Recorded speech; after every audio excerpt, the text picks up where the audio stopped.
আছে ততক্ষণ পর্যন্ত হাদিসের অনুবাদ করবো ইনশাআল্লাহ।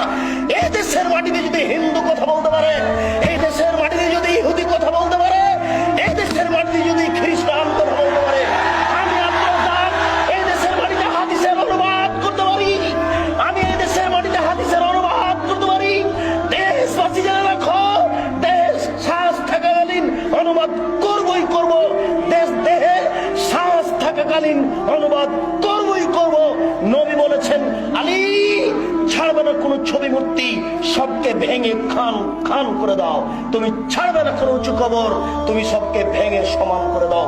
মুসলিম জনাব জজ হাইকোর্টের মালিক জজ সাহেব, আপনাকে বলে রাখছি, আপনি মনে রাখুন, কালকে যদি আমাকে আদালতে দাঁড়াতে হয় তাহলে আমি মুসলিম খুলে আপনার সামনে অনুবাদ করে দেখাবো।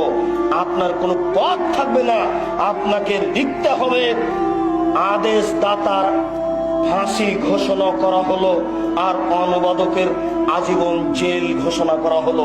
আমি এক নম্বর আসামি নই, এক নম্বর আসামি হচ্ছেন মোহাম্মদ সাল্লাল্লাহু আলাইহি সাল্লাম। তিনি হলেন আদেশদাতা, আমি হলাম অনুবাদক। তিনি হলেন আদেশদাতা, আমি হলাম অনুবাদক। তিনি হলেন আদেশদাতা, আমি হলাম অনুবাদক। জজ সাহেব, হাইকোর্ট জজ কোর্টের আপনাকে অনুরোধ করে বলছি, আপনি আমাকে এক নম্বর আসামি করতে পারবেন না, অসম্ভব।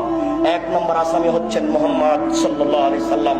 তিনি হচ্ছেন আদেশদাতা, আমি হলাম অনুবাদক। জাতিকে বলে রাখছি, জাতি যেন এই ছবি মূর্তিকে মরা পর্যন্ত কোনোদিন মূল্যায়ন না করে। যারা করে তারা